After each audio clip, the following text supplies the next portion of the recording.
Miroir, miroir, dis-moi qui est la plus belle. Qui ne connaît pas cette phrase prononcée par la belle-mère de Blanche-Neige? Que veux-tu voir, ma reine? Miroir magique au mur, qui a beauté parfaite et pure?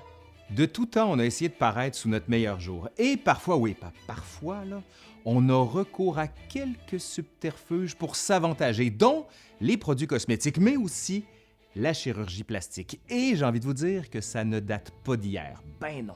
Les hommes et les femmes du temps passé ont été ingénieux et astucieux dans l'art de se faire beau. Question d'avoir quelqu'un qui s'y connaît sur le sujet, pourquoi ne pas inviter une spécialiste de la question? Et j'ai nommé Cynthia Dulude. Attendez, je vais la faire apparaître. Ben voyez qu'est-ce que c'est. Allô Cynthia! Coucou! Ça va? Ça va bien, toi? Oui, donc t'es spécialiste en fait, j'ai envie de dire, de maquillage. Oui, plus particulièrement de maquillage, ouais. On va aller voir ta chaîne YouTube d'ailleurs, mais avant, on va continuer l'histoire des cosmétiques. Ça te tente? Oui! C'est parti! Yeah! Allez, aujourd'hui à l'Histoire nous le dira, on parle de l'usage des cosmétiques de l'Antiquité jusqu'aux Lumières.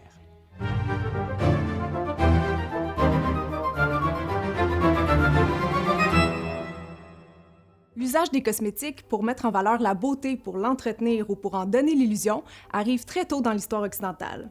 Dès l'Antiquité, on en trouve des traces. 5000 ans avant notre ère, les Égyptiens rougissent leurs joues et leurs lèvres et soulignent leur regard avec des ombres à paupières et des fards qui s'apparentent au col oriental. Ça donne le fameux œil égyptien.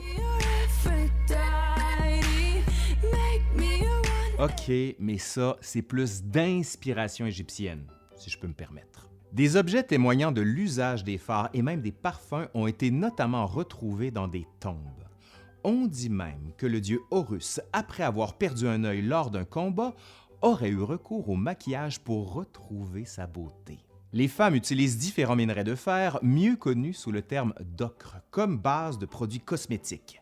L'ocre est utilisé depuis la préhistoire, notamment dans l'art rupestre. Mélangé à un liant, additionné d'autres minerais calcinés ou oxydés, on en fait des produits comme le fond de teint, le mascara ou les fards oculaires. Et les couleurs varient, noir, vert, bleu, rouge ou jaune. Les cheveux et les mains, mais aussi les ongles, pouvaient être aussi teints avec du henné. Le corps est lavé et parfumé plusieurs fois par jour.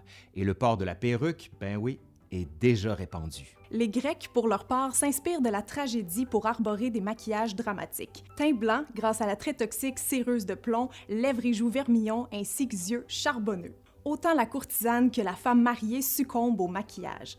Mais déjà l'utilisation de tels artifices est liée aux mauvaises mœurs. Les pères et les maris ont beau s'insurger, rien n'y fait.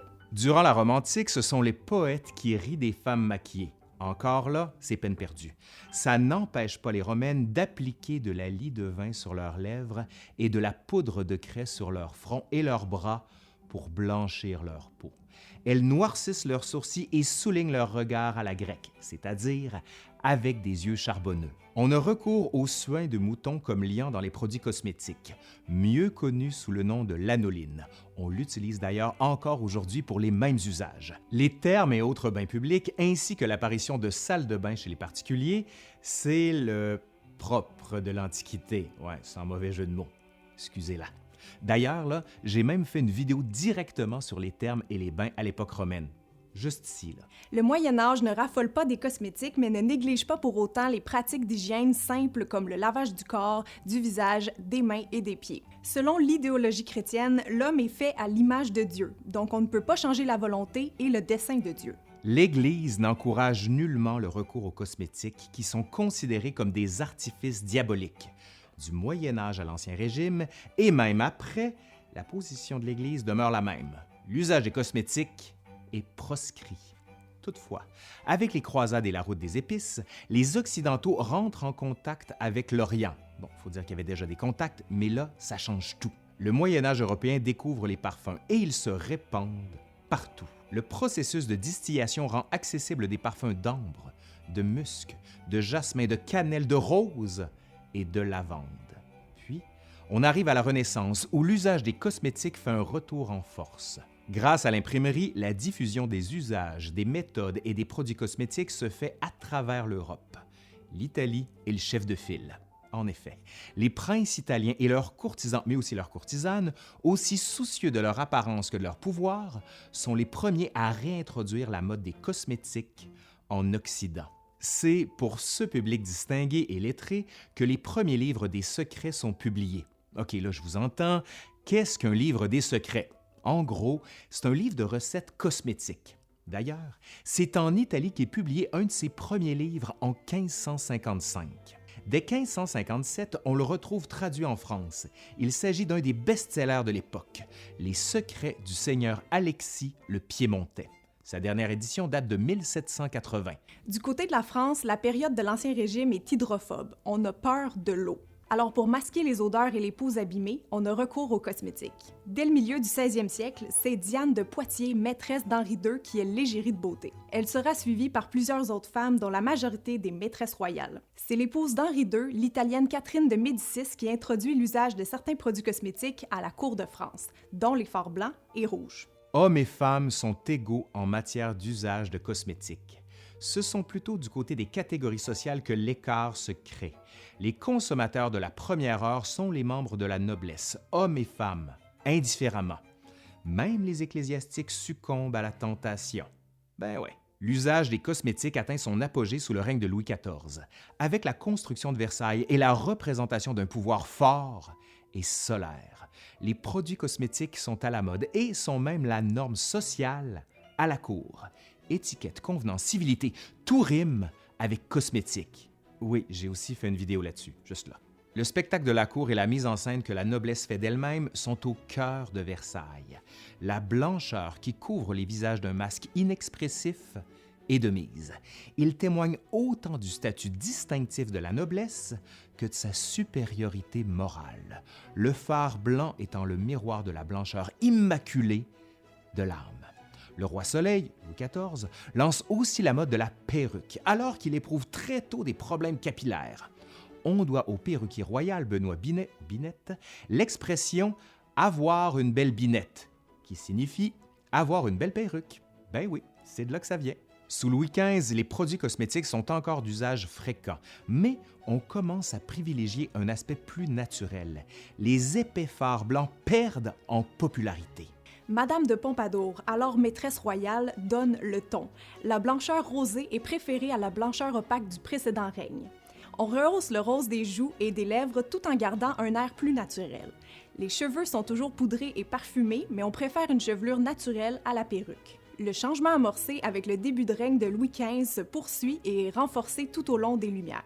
Les philosophes et les artistes prônent un retour à l'état de nature autant pour les interactions sociales de l'homme que dans sa relation avec lui-même.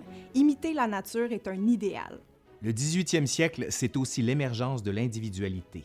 Les goûts personnels s'expriment, l'identité et la singularité des individus dominent.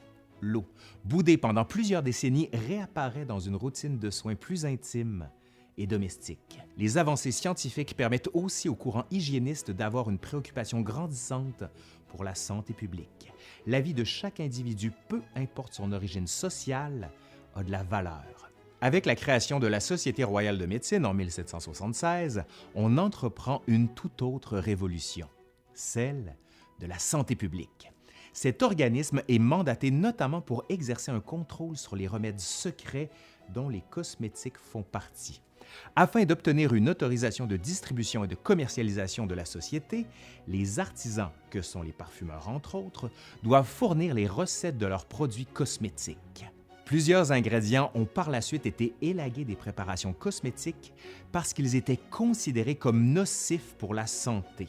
Ce fut le cas de la céruse de plomb, qui disparaît enfin des produits cosmétiques.